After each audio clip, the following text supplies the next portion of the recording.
Sponsored by Squarespace.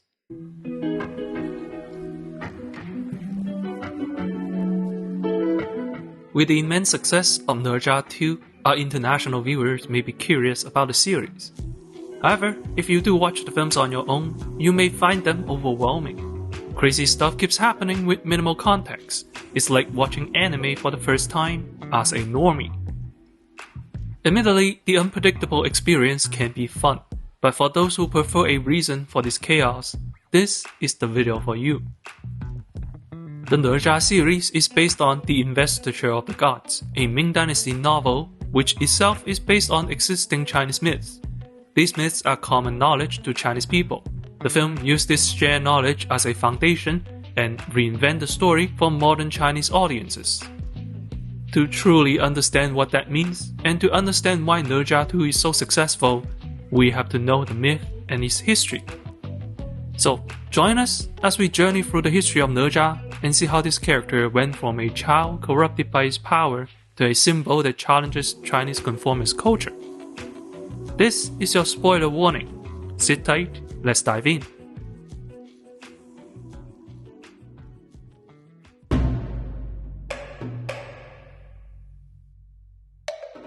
Investiture of the Gods is a fantasy novel about the war that overthrew the tyrannical Shang dynasty, circa 1046 BCE. In this war of gods and monsters, Nezha was one of the leading heroes of the rebellion. This was the primordial era of Chinese myths, before the heavenly court was fully formed and when ancient gods were few and reclusive. Rule of law had yet to encompass all worlds. Humans and monsters roamed freely across the realms. Magic and miracles were common. That's why everything I'm about to say will sound batshit insane. It's not that Chinese myths are particularly weird. These are just ancient myths set in a chaotic era. In the fortress of Chentang Pass lived Commander Li Jing and his wife, Lady Yin. The two were expecting the third child, though oddly, the pregnancy has lasted over 3 years. Things went from strange to terrifying when Lady Yin finally gave birth to not a baby, but a lump of flesh. Believing it was a demon, Li Jing struck it with his sword. The flesh split open, and out stepped Nezha, a young boy who could already speak, walk, and wield godly strength. As it turns out, Nezha was the reincarnation of a sacred pearl. This is why he was born as an Italian meatball and possessed supernatural powers. All's well ends well, but this violent first encounter was only the beginning of a turbulent relationship between father and son. Trouble began when, one day, Nezha went to play at the sea. Unaware of his own strength, Nezha accidentally stirred the ocean and clashed with Aobing, the prince of the sea dragons. Too young to know right from wrong, Nezha ended up killing Aobing. This enraged the dragon clan, who demanded justice from Li Jing. The dust has yet to settle, but another trouble was already brewing. Nezha found his father's treasured magical bow and, eager to practice, shot an arrow into the sky. It flew for miles, accidentally killing the acolyte of the ancient stone goddess. With gods and dragons at his doorstep and the wrath of his father upon him, Nezha took his own life, bringing balance to his kill-death ratio. But the trouble didn't stop there. In her grief, Nezha's mother built a temple where Nezha's soul can rest. With prayers and offerings, Nezha could one day be brought back to life. When Li Jing found the temple, however, he destroyed it, unwilling to revive his evil son. The hostility between father and son grew deeper. To Li Jing's dismay, Nezha was resurrected by an immortal using a body crafted from lotus roots. With a new life, what was the first thing Nezha did? Trying to kill his dad, of course. A fierce battle ensued, and Nezha was clearly stronger. Li Jing was only saved when a god intervened, trapping Nezha beneath a magical pagoda. The pagoda and the method to control Nezha was given to Li Jing, and so Nezha was finally subdued. The two eventually reconciled and fought side by side to overthrow the corrupt Shang dynasty. That is the origin story of Nezha. Viewers of this channel may have noticed that Nezha's character art bears a striking resemblance to that of Sun Wukong. They are both unruly but powerful beings who, after being punished for their misdeeds, went on to use their power for a righteous cause. This parallel may not be coincidental, as Investiture of the Gods may have drawn inspiration from the popularity of Journey to the West and the Gods and Monsters genre. Notably, Nezha is a minor character from Journey. Later in Investiture, he fought alongside Erlang, also a character from Journey. Sort of. We'll go into the connections between the books and the myths in a moment. For now, this is our starting point. You may not be hooked yet, but things are about to get a whole lot more interesting.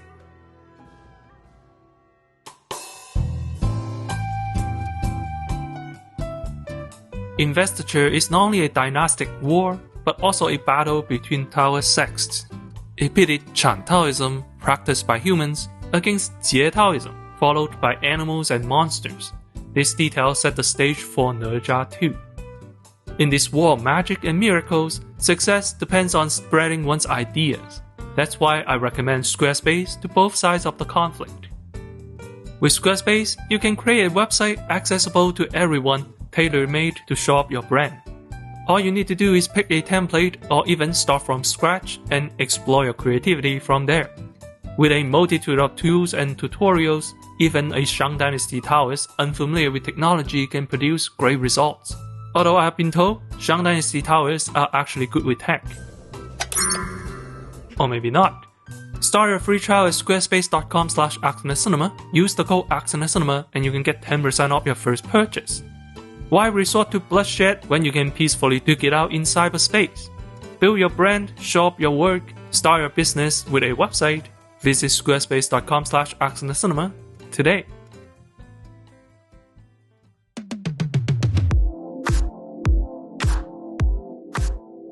Before we continue, there are two things I should clarify. Firstly, the myth on Nezha predates the book. The novel merely borrowed the character and made many changes to his backstory. Secondly, within China, Investiture isn't considered to be a great classic. The combination of altered setting and lackluster writing with room for improvement may be why Nezha's story has shifted greatly over the past several hundred years. The 1979 animated film Nezha Conquers the Dragon King flipped the story on its head. In this adaptation, the dragons are real assholes, terrorizing Chentang Pass, demanding human sacrifices, and causing perpetual drought. While the adults revere the dragons, Nezha, with an untainted sense of justice, fights back to protect his friends, killing the Dragon Prince in self-defense. The ensuing conflict between Nezha and his father plays out largely the same, except Nezha is obviously in the right. This made Nezha a tragic hero, much different from the original. This adaptation is, with no exaggeration, a cultural cornerstone in mainland China. Today, if you ask a Chinese person to recite the story of Nezha, they may recite the plot from this film instead. That's how influential the animation is, and it is only the beginning. The 2001 Hong Kong TV series Gods of Honor similarly made Nezha a rebellious hero. Remember the magic bow and arrow? In this adaptation, the three arrows target only people lacking loyalty, filial piety, and justice. Being a danger to his parents and the king, Nezha is marked by the arrows. But at the last minute, the arrow of righteousness turns around and saves him. The arrow becomes Nezha's weapon, essentially supporting him in his quest to fight back against the king and his father, even if he's disloyal and disrespectful. When the powers that be are corrupted, resistance is the righteous choice. Similarly, the 2003 animated series The Legend of Nezha portrays the bow as an instrument of salvation, wielded only by those who can save the world. In over 1,000 years, Nezha is the only one to draw it. Doing so, his arrow flies for 1,000 miles, and nearly Luigi the Tyrant King, saving China a whole lot of trouble. In this context, when his father punishes Nezha for his transgression, we understand that Nezha is right and the world, is wrong. I'm sure we all notice a trend here. Indeed, present-day adaptations all prefer a heroic Nezha who challenges authority. This change has become the new cultural canon. This transformation is partly a response to the novel's lackluster writing. Storytellers can't help but improve this character. But another big reason is due to the shifting Chinese culture. At the turn of the 20th century, China overthrew the imperial dynasties and established the Republic of China, a democratic nation without an emperor. Think about how crazy that is. Thousands of years of imperial rule, once assumed to be the natural way of the world, came to an end. Though the communist revolution that followed established a single-party rule, the revolution was nevertheless built on a promise of returning the means of production to the workers. In 1997, Hong Kong successfully ended British rule and was promised a system of self-governing. In short, the past century was one big lesson for us. There is no power beyond challenge. In light of these historical shifts, Nezha becomes China's will of rebellion, a spirit who once questioned the divine rights of kings and now continues to question the flaws of our society. That's why Nezha often feels like a modern person butting head against the old ways of life. If the world is wrong, then he will fight it to the end. It's a rather anime-sounding statement, which brings us to the Nezha film series.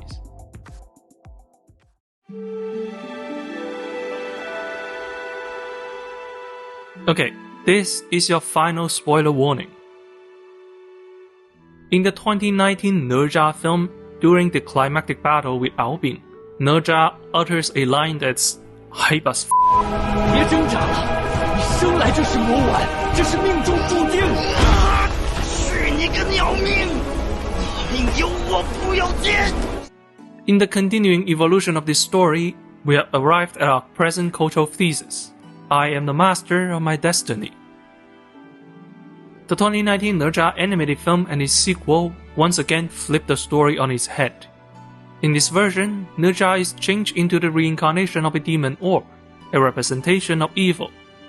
Presumably due to his demonic origin, or maybe because his absentee parents, Nezha is quite a bit of a troublemaker. He is too strong to play with others. The people of Chengdang Pass fear him, and the children bully him. This relentless mistreatment only intensifies his urge to fight back, cementing his reputation as a villain. It's a self-fulfilling prophecy. Amid its slapstick elements, the film poses a deep question about the nature of evil. Is Nezha born evil, or is he made evil? And if the universe branded him as evil, does that mean he is beyond redemption? To an average Chinese citizen, the most significant change in the recent decades is their rise in social mobility. 60 years ago, a Chinese person born into a farming family was almost destined to remain a farmer, with little chance of escaping their predetermined roles. However, with the economic growth of the 90s, the generations since then have found greater access to education. They can change the trajectory of their lives through the national entrance exam or pursue careers beyond the family tradition. It's like China suddenly left from the Middle Ages to the modern times. In this process, people also began to question other traditional norms, from traditional gender roles to family dynamics. Thus, people began to pursue gender equality, workers' rights, and LGBT acceptance. Of course, China is far from a liberal country. People continue to struggle with limited political power and significant wealth inequality.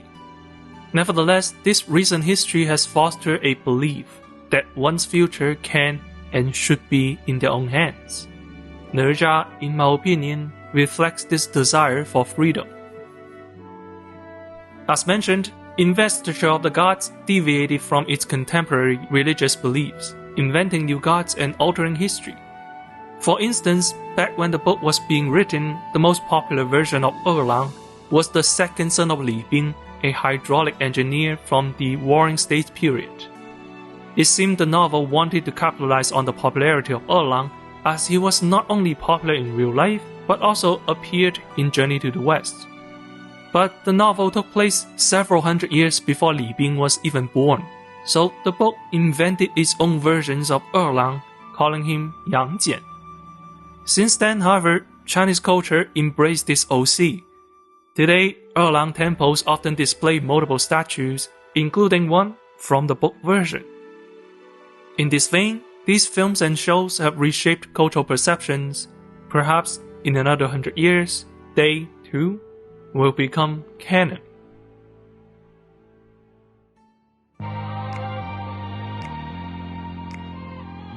So, what do I think about Nezha 2? Well, my feeling is complicated. On the one hand, this is not a film for me. The piss humor is not my cup of tea, and I find the emotional moments too forceful. At the same time, I'm also very impressed by it. The action scenes are some of the best ever. They are fast, snappy, and yet easy to read. The epic moments are grandiose and breathtaking. It's hype as hell. More importantly, the film feels deeply personal. It clearly reflects the director's style and fantasy. It is a film the director wanted to realize the very definition of a passion project. It's a film made by people, not by a company, not by a corporation, not reverse engineered from a focus group. While my preference differs from the filmmakers, that just means the movie has a personality. In my past life as a musician, I find that the best singers are often not the ones with the best techniques, but the ones who enjoy singing even without an audience. The best painters paint without clients, the best writers write without readers. It is the intrinsic drive of an artist. Nezha 2 is a product of this drive, and that's why it is so good.